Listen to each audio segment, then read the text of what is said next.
The Republicans proposed a nearly $3 billion tax cut targeting the middle class today, but it's unclear whether Governor Tony Evers is on board after he vetoed a similar plan last month.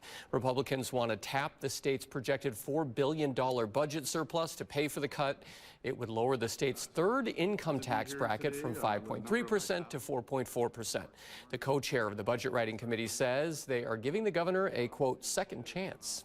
Heard from a lot of people about the impact that these inflationary times are having on them. They talked about it at the gas pump and their grocery stores.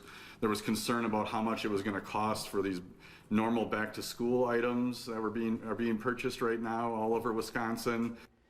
The Republican plan would also exclude the first $150,000 of a couple's retirement income from taxes and the first $100,000 for individual filers.